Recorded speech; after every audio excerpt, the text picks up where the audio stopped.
Welcome to the Rim Break Rodeo. We hope this video helps. You begin by uploading your video and choosing Premiere immediately. This gets the countdown system active.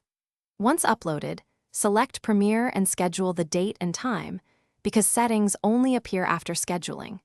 Make sure you have a 1920x 1080 image or short MP4 ready for a custom theme, and confirm you have channel access to edit branding. Now click through to the Premiere customization panel so you can modify the countdown theme without delay.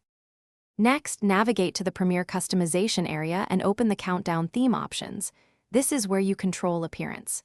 You can pick a built-in theme for speed or upload your custom image or short MP4 to match your branding. Once chosen, adjust duration and start offsets so the countdown aligns with your intro, and set overlay opacity so chat remains readable. Preview the whole sequence to verify timing and aesthetics. If colors clash, swap assets now to avoid surprises at launch.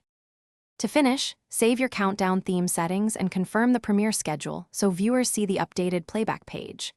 Once saved, preview the page on a second device to check chat visibility, audio sync, and that the countdown appears at the correct moment.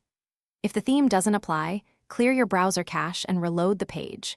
If that fails, reupload the asset with correct resolution or switch to a built-in theme as a fallback. This ensures the live Premiere runs smoothly. Thanks for watching. Consider subscribing if we helped you.